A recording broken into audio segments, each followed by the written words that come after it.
আলোচনা ব্লক সোসাইটির পক্ষ থেকে রক্তদানের বিনামূল্যে রক্তদানের উদ্যোগ নিয়েছে আমাদের মুশফিকুর রহমান বিদ্যুৎ ভাই এবং সম্পাদনা মিজানুর রহমান তালুকদার সাহেব। আসলে মিজানুর রহমান তালুকদার আমাদের অনেক ছোট ভাই, সিনিয়র ভাই। আমি তার কথা প্রথমেই বলি, আসলে তিনি এই রক্তদানের বিষয়ে এত অ্যালার্ট পাচ্ছেন যা আসলে তার প্রশংসা না করে শেষ করতে পারেন। প্রশংসা অত্যন্ত দরকার। আসলে সমাজে প্রত্যেক যুবক ভাই যদি আমরা এরকম উদ্যোগটাই আশা করি, রক্ত সংকটে কেউ মৃত্যু হাত আল্লাহ হাতে, কিন্তু একটা অসুবিধা আমার মনে হয় এই সংকট থাকবে না আমাদের সমাজের মাঝে।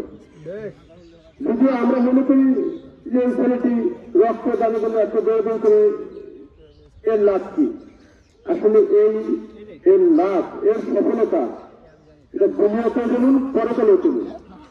এজন্য আমরা যে যুবক ভাইরা এখানে উপস্থিত হয়েছি, আমি আমার মার যখন রক্তের প্রয়োজন হলো, আসলে যখন নিজস্ব লোকের রক্তের প্রয়োজন হয় তখন তো সে পাগলের মতো হয়ে যায়। তখন সে বুঝতে পারে আসলে বিপদ কি জিনিস। আমার ভরপুর মেডিকেল, আমার মার জন্য 5 ব্যাগ রক্ত দরকার। আমি আসলে তখন টাকা বড় বিষয় না, তখন প্রয়োজন আছে রক্ত। তখন যে 1